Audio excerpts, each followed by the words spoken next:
Welcome to the RBR Recap, episode 12. I'm Alex Burgos, joined as always by Gabe Rivas, tuning in on Sunday, April 10th, after a busy weekend of fights, 4 big cards. Gabe, how are you, sir? I'm good. I think we all have a boxing hangover from a good 12, 14, 15 hours of boxing, starting in the morning with Triple G and then ending at night with Sebastian Fundora and Ryan Garcia. Most definitely, yeah. And I saw people, from across the pond and whatnot talking throughout the week. Man, I don't want to see anyone in the States complaining about having to get up. Because I know over there it's hard being a boxing fan, man. When we're doing our primetime, our main events, it's super early over there or super late, however you want to look at it. So we got a little bit of a dose of our own medicine this weekend. So although I will say I don't mind so much waking up early. And then it was a good fight, between Triple G and MURATA. So, and then just led me into my day. And then obviously more boxing is always fun as the nightcap. So for sure, there's a lot to discuss. And we're going to start off with the Golovkin MURATA fight, which happened on DAZN. The main event kicked off at around 8 a.m. Eastern time, somewhere in that range. And it was an interesting fight. So what happened was going in, 40-year-old Gennady Golovkin turned 40 on Friday. Against 36-year-old Ryota MURATA. It was a middleweight title unification clash. And going in, a lot of people were saying, is this going to be the Triple G of old or an old Triple G? And I think what we got was a little bit of both. It depends what part of the fight you saw. And it's funny because, discussing this with my brother, he was like, I saw from round 5 on. So I'm like, that's funny. You're right at that line where it's like, you would think that, oh, he didn't look so bad. He started to break MURATA down. But those that were questioning, is Triple G too old to then parlay this and transition this victory into a fight with Canelo? You certainly have a lot of questions and a lot of discussion around that. So through 4 rounds, it was pretty tough for Triple G. Looked every bit of 40 years old. But to his credit, he came back and really weathered the storm and broke down MURATA and eventually stopped him in the 9th with a pretty vicious shot up top, and the towel was thrown in. Gabe, this fight, again, I'll say it once more, was kind of a tale of 2 fights. I want to get your opinion on how Triple G looked and really what are the viable options for him moving forward off of this victory. Triple G had to shake off some ring rust at the beginning of the fight. MURATA is a bit younger, so his relative youth was an advantage in the early rounds by allowing him to be a little quicker and more active. And it was clear that body punching was part of his game plan, something that we saw affect Triple G in the Derevianchenko fight. And I think people have seen that perhaps that's a vulnerability in Triple G, the punches to the body. But Golovkin's skill and his power started to make a difference as the rounds progressed. He had the better jab on the inside. He was more creative in terms of his offense, punching around the guard, over and around, as we've grown accustomed to him doing, and we've seen him do that against many fighters. In round 6, I think that was a pivotal round. And you mentioned that if you started watching the fight at round 5 or round 6, you would have thought, oh, okay, this is the Triple G of old. And he did kind of look like that during those last couple rounds, but that's because, he allowed himself to kind of shake the ring rust off. MURATA got a little bit tired, and then the skill and power of Golovkin started to take over. And so in round 6, he caught him with a right hand that forced MURATA's mouth guard out of his mouth, and then he didn't look the same after that, and he eventually stopped him in round 9. So dominant performance to an extent, because in the first round he had to get rid of that ring rust, and it was clear that someone with who's younger, who's quicker, who's more active is going to cause a lot of trouble for Triple G at this advanced age at 40. And moving forward, it looks like he has secured his 3rd fight, the trilogy fight with Canelo. Canelo still has to get past Dimitri Bivol. But if you're asking me, is he too old to be a unified champion at 160? No. Clearly, right? If he can do it, if he can go in enemy territory and beat Ryota MURATA and take his title away and knock him out, he's not too old to be a unified champion. But is he too old to move up to 168 pounds and beat a prime Canelo,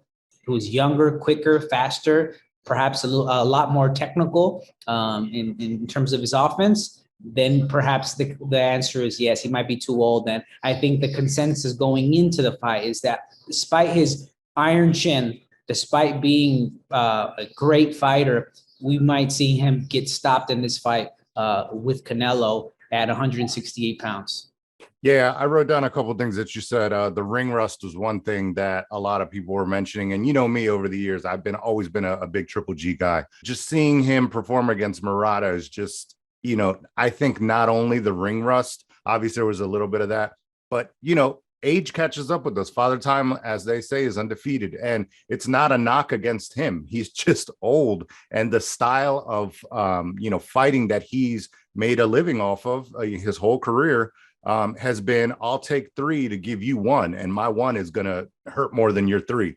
Eventually that's going to catch up with you. I don't care who you are. And so he systematically broke MURATA down, which has been his calling and what he does.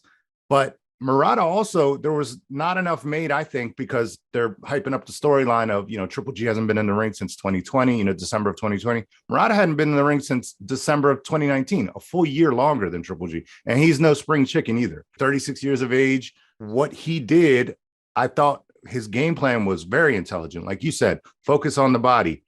Golovkin, just continually, progressively through fights now since the Derevchenko fight, even the Canelo fights in moments, he just does not take body shots well. He looks like he's related to Keith Thurman, and those are two high level, great fighters. But it's just like, if you hit them with body shots, you're going to really visibly see the effects of that, and that's kind of something that a lot of trainers say, a lot of commentators say. It's like, you got to invest that. It's not the sexy thing to do, go to the body, because you don't see that investment until later on in the fight. But with Golovkin now, it's like you start hitting him early and he's like wincing, and it's just like he's not taking those punches well at all. For that reason, I really don't want to see a third Canelo fight. I think he could, for his health, he could get hurt. I don't think that's a competitive fight.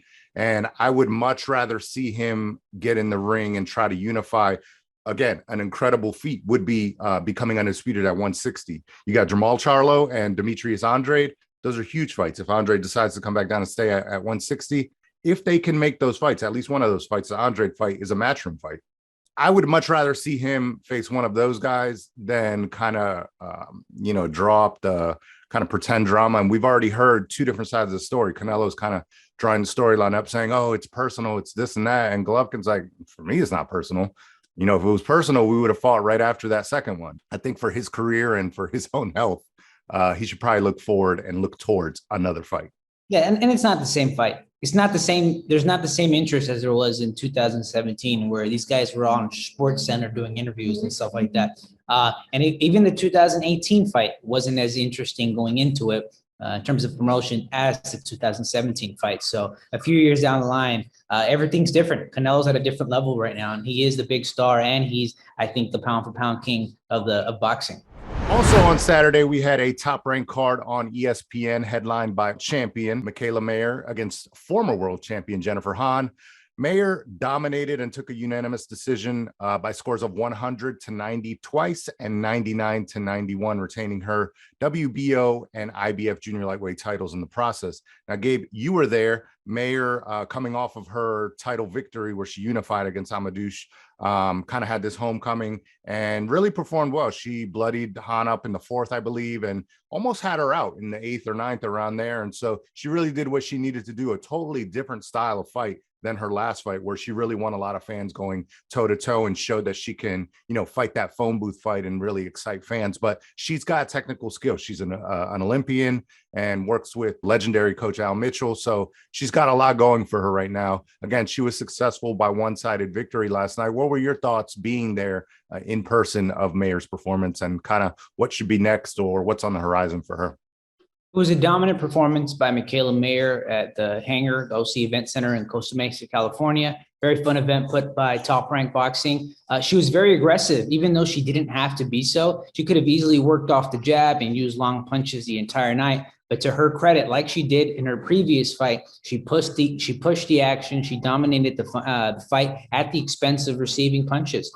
Like you said, she is an Olympian. She does have the amateur background, but she's willing to step in there and trade and make a fight exciting, which is very good for her. It's good for women's boxing. It's good for boxing in general when you engage in these kinds of entertaining fights. After the fight, she said that she wants to fight the two other champions, who are Alicia Baumgardner. She has the WBC title. She also wants to fight Hyun Mi Choi, who has the WBA title. Both of these are with Matchroom. We've seen that Top Rank and Matchroom are both willing to make fights between their fighters.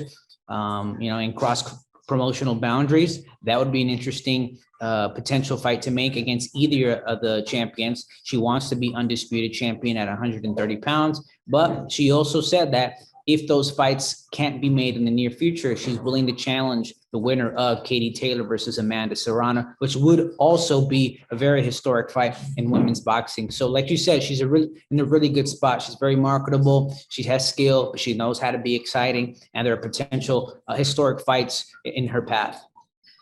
Definitely. And I think it would be a little bit of a letdown if she didn't get to go for an undisputed run at this weight class. I think that's an exciting fight against Baumgartner just because of the Twitter beef and the social media things. I think Mayer is a step above everyone at that division. And it's telling that she's willing to challenge herself and go up and face, according to ESPN, the number 1 or 2 woman in the world in Katie Taylor or Amanda Serrano. So depending on how that fight goes, Mayer could be eyeing that winner. But again, it depends how that fight goes. Let's say it's a close fight. I'm sure, they'll be open to doing a rematch in Ireland, let's say, or the UK, wherever. So they may be tied to each other beyond this first fight. Now, assuming that it's a competitive fight or maybe even there's some controversy going on. Obviously, we don't always get, knockouts in women's boxing, but Serrano is a heavy puncher. So that's always a possibility. But Mayer does have some options, like you mentioned, in the 2 matchroom fighters, Baumgartner and Choi. Obviously, they're going to try to settle things between them first and then really bring this mega matchup between the winner of that fight and Mayer to really, go for undisputed in this weight class. But as far as the fight against Jennifer Hahn, Jennifer Hahn's not a slouch. She's a former world champion. She has skills, you could tell. But, she was outmatched and outgunned against Mayer, who's continually gotten better. And I think she's shown that, hey, I can dig in the trenches. I love that. Also saying, before the fight, she did a little piece with Mark Kriegel. It's like, at the end of the day, this is entertainment. People are coming in to watch me. They're paying.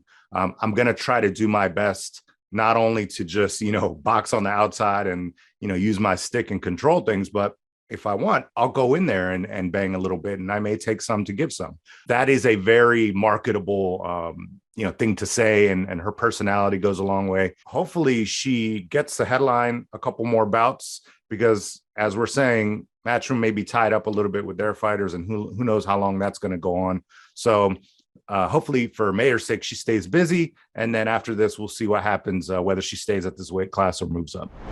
After more than a year off and out of the ring, Ryan Garcia made a successful return in San Antonio. He headlined the card on DAZN. He won a one-sided victory over Emmanuel to go. Scores were 118-109 and 119-108 twice. Now, Garcia scored a second-round knockdown against to go and spent the bulk majority of the fight trying to kind of replicate that moment and really, score that knockout that the fans wanted. Gabe, what were your thoughts on Garcia's return to the ring? Also, the way that he spoke, I think, was pretty telling after the fight. Seemed to have a little bit of a bit more of a personality change, and just maybe what's next for him in terms of potential matchups. Ryan Garcia returned after a more than 1 year layoff, and I think that we have to be cautious with our expectations going into that fight. He had to deal with some mental health issues, a hand injury, a new trainer. So you have to take all that into consideration. And I'd like to see another performance or two before we kind of determine where he is at 135 pounds. Because as far as I'm concerned, once you've been away from the ring for over a year, you're a non-active fighter. And so what he's doing right now is staking his claim as a contender after not being active for so long. And that's going to take more than one fight. What is good to see is that after the fight, he demonstrated some more maturity in his post-fight interview with Chris Mannix. They asked him if the Tank Davis fight is next, and he said, "You know what? I'm going to let my team decide and figure that out." I think all fighters want to fight the best competition, but they have to be a little bit smart in their delivery of in terms of calling fighters out and asking for their fights and saying, "Look, let my team figure that out."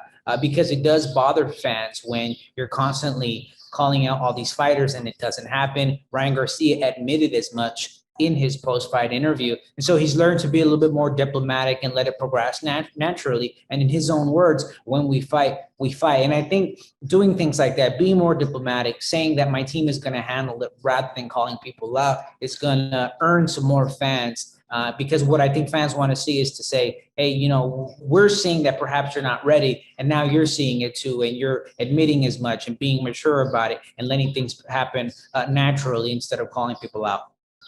Yeah, I agree with you. I thought it was a good sign after the fight where he said, and I'll read the direct quote. He said, "In the past, I'm always with the call outs. You know, we've seen him with the Devin Haney stuff. We've seen him with the Gervonta Davis call outs." And he said, "I know it's fun, but it's unrealistic. I don't want to lie to the fans. Look, I'll take that all day, every day over this new age of social media boxers that are just calling everyone out left and right. When in actuality, anyone that follows the sport knows that not only is there's levels to boxing, there's also promotional levels and battles that have to be won for a fight like that to be made. And so when you're talking about the crown jewel of Golden Boy, the crown jewel of Mayweather Promotions, you know, it's not a fight that's just going to be thrust upon the public without some build up and hype. And so these guys, you know, just aren't on the same path right now. They're not going to fight right now. For anyone that thinks that's going to happen, you know, you'd like to see a little bit more from Ryan Garcia in terms of being able to cut off the ring. I thought the 12 rounds were excellent for him because he got to get that action, got to get back into the swing of things against a guy that was very difficult, you know, that presented challenges in terms of maybe not firepower coming back at him, but, you know, how do I crack this fight, or how do I crack this code? How do I get to the spots that I need to get to be successful, to score a knockout, to score a knockdown? And so those are the things that Ryan's going to have to work on. It's not just a matter of loading up and you're going to knock out every guy that you touch with your, you know, your hook or your uppercut. And so I think he loaded up a lot, and he was obviously trying to please the fans with the knockout, and kudos to him for that. But I'd like to see him work on his more technical aspects of the game. And I think cutting off the ring, he even mentioned after the fight, was one of those things. So as far as next, I will say, you know, like Jojo Diaz was saying, he'd love to be an opponent for him. And look, if you're not calling guys out, if you're Ryan Garcia, you're not calling guys out, and then that fight gets made because it's within the Golden Boy banner, like I think fans would be, you know, ecstatic with that fight. You know, you don't have to be calling out Teofimo Lopez and Devin Haney and all these other guys. If that fight gets made, that's the type of thing that he's talking about. Look, when it gets made, it gets made. Just watch my next fight when it happens. And those are the types of progressive fights that I think are right for him right now. It may be too much for him right now. I don't know what your thoughts are, but, you know, a fight like Jojo Diaz, who's been on that top level, or a guy like Javier Fortuna even. What do you think? From a technical standpoint, to go real quickly back to the Tego fight, you're right. He needs to work on cutting off the ring, using his jab more, working the body from a distance in the early rounds. And I think also implementing a long-term strategy. Now, perhaps he didn't expect to move around and run the entire fight. I'm usually not that critical of fighters who want to box, but the kind of game plan of Tego was to run. He was in survival mode for 12 rounds, and it's really hard to knock somebody out when they're doing that. And so I would like to see him work on implementing a long-term strategy of using your jab, trying to land these punches to the body and slowing down an opponent who moves around a lot. And so moving forward, a fight like Javier Fortuna, I think, would teach him a lot in order to be able to deal with those kinds of fighters, because part of matchmaking is not only developing the fighter into having a nice record, but also getting him used to different styles so that in the big fights, when he fights someone like a Javier Fortuna, he knows how to deal with that because he's going to be more elusive, right? And also dealing with pressure fighters, dealing with all different styles so that when it really matters and you have these big purses and everyone's watching, you know what to do with these different kinds of styles. So I wouldn't mind seeing a Javier Fortuna fight. I would also not mind seeing the Jojo Diaz fight. Jojo Diaz is going to be his toughest fight to date. And in terms of style, he's going to be right in front of Ryan. He's going to be pushing him. He's going to be pushing him back. But that might favor Ryan because he needs someone to push him back in order to land the counter hooks that really hurt people, right? But I've never seen Jojo Diaz hurt before. How is his chin going to react to someone like Ryan Garcia? So a lot of variables that make this fight very intriguing. Definitely, yeah. And from what we saw last night, the crowd was in full effect. You know, it was a raucous event. You know, Ryan Garcia did not lose his star power, is what I want to say. So, you know, he's got that going for him.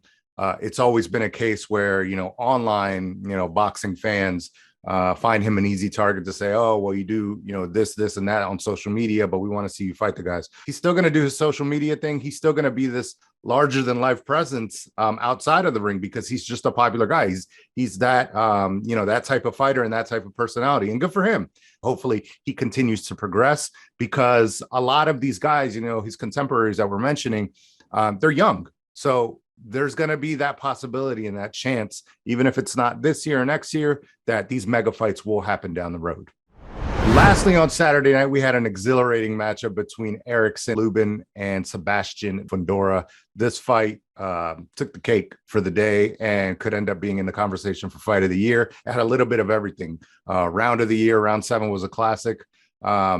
It had a brutal display of just power punches, and how Lubin ended up looking visually after the fight was pretty telling as well. In round 2, Sebastian Fundora landed a well-placed or multiple well-placed uppercuts, and it was finally the right uppercut that dropped Lubin. And to his credit, Lubin, who was shaken, got up, fought on, and came back and knocked Fundora down in the 7th, which, was mentioned as, probably round of the night, and then may even be round of the year when it's all said and done at the end of 2022. Huge win for Fundora, who was a betting underdog, slight going in. He was around a plus 125. Lubin was a minus 155. So it's pretty close. Fundora, the unbeaten fighter. Lubin, of course, only one loss against the champion, Jermell Charlo. So nothing to be ashamed of there. But, man, these guys went at it, went toe-to-toe, and it was just a battle of attrition, really in the trenches. And I got a feel for Lubin because it must be hard fighting against a guy that's 6'5.5", 6'6", that doesn't even use his height. I mean, he was there, face to face with him in the trenches. And I think Lubin just, maybe fought the wrong game plan. Kevin Cunningham said the right things, but at the end of the day, it's like, when you're in there in that moment and you're hitting the guy with punches that 9 times out of 10 folds everyone else, they don't call his hands hammer and jack for no reason. I mean, he's got power, but Fundora, was at the end of the day showed that he's got a tremendous chin. And so, now he opens up the possibilities for so many more fights for himself. And he's really proven that he's not just this physical freak and kind of like a sideshow that they're putting out in front of us, which we've seen in boxing before. Sometimes you get, ex-ball players and this and that, and they're just really big or tall. Yeah, exactly. Exactly. You get guys like that, but no, Fundora can fight, and he showed that he can take a punch and really defeat a top contender in Eriksen Lubin. So, Gabe, I want to kick it to you in terms of what you thought about this fight, both men, and kind of where they go from here. It was an exciting fight from Lubin and Fundora. Valiant effort from Lubin. Like you mentioned, he was dropped with a vicious uppercut, right uppercut in the 2nd round. He survived the incoming onslaught and even dropped Fundora in round 7. But ultimately, Fundora was too much for Lubin in round 9 when he was stopped by Fundora. I think one factor that could have helped Lubin is to use a little bit more head movement, especially when Fundora was doing some of the volume punching, throwing lots of punches. It's one thing to have good defense with the high guard, but it's another thing to also move your head and use some lateral movement. I think that could have helped him avoid the uppercuts, because once you get into that defensive shell with someone like Fundora or any intelligent fighter like we saw with Triple G do, is to start looking for those openings, punching around the guard, and that's what he did. He had the high guard, and he looked for that right uppercut and landed it right between the guard of Lubin. So he needs to work on his head movement, go back to the drawing board, see what to do when you have such a volume puncher. And for Fundora, I think he's ready for a title shot, but you have to ask yourself, can he keep someone like Charlo or Castaño off of him? I never thought of Lubin as a kind of come forward aggressive fighter. I think Charlo and Castaño fit that description much better than Lubin, even though Lubin is a power puncher. But you have to ask yourself, what's going to happen when Castaño and Charlo cut the distance against Fundora? What's going to happen when they hurt him? Are they going to let him survive? So all these things make for a potential world title shot for Fundora very intriguing. Yeah, I agree that there are those question marks about, what happens when Fundora faces a guy maybe that can finish the job. But also there's always that caveat, that asterisk. What happens when, Charlo and Castaño have to face a guy that 6'5.5", 6'6"? Does their offense translate into, a fight that's for their benefit in the trenches against a guy like Vendora? Because you don't have to go searching for him. He's not going to box. He's going to come straight forward. It just reminds me, obviously not the same thing, but Diego Corrales always had, the reach and was a taller guy, but he just loved being in the trenches and he knew how to fight that fight. And, 9 times out of 10, it was beneficial, or he made it his fight, even if another guy was probably physically or on paper more apt to fighting that type of fight against it. Fundora has a lot going for him just because of that unknown factor. Back to Lubin and the stoppage, I got to give credit to Kevin Cunningham, his trainer, his coach. We all need a coach and a guy in our corner like that. And I don't know what exactly happened right after he stopped the fight, but someone threw something at him. I don't know if it was maybe the Lubin supporters that were just upset, or I don't know what it was, but that was totally uncalled for. I think if it was someone upset that he stopped the fight for Lubin, he could have saved his career right there. And even, beyond that, who cares about boxing? He may have saved him from, really bad physical damage. His face was awful, and he just looked like everything was taken out of him. And, Cunningham did the right thing by stopping the fight, because Lubin was a guy, and Fundora mentioned this after the fight, that he was going to go out on a shield. He, was there to win. It was such a high level fight, and something that was going to parlay into another potential title opportunity for him. Obviously he'd want some get back against Jermell Charlo, his only loss up to that point. So, he wasn't going to just lay down and quit. And you saw it, he got knocked down with the hard shot in the second, came back and did well enough to knock Fundora down in the 7th. So this fight had a little bit of everything. And hopefully for his sake, he'll, take some time to rest and really come back, because he's still young, by no means out of the boxing game or out of the conversation as a top 154-pound fighter.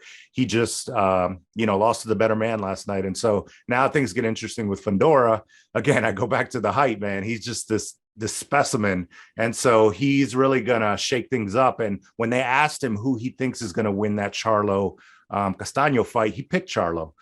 He thinks that Charlo's going to win that fight. And, who knows if that fight happens after that title unification, that undisputed fight, that'll be something that people will be intrigued with for sure. Thank you for listening to the RBR Recap. Make sure to follow us on social media at RBR Recap and visit RBRRecap.com for the latest episodes.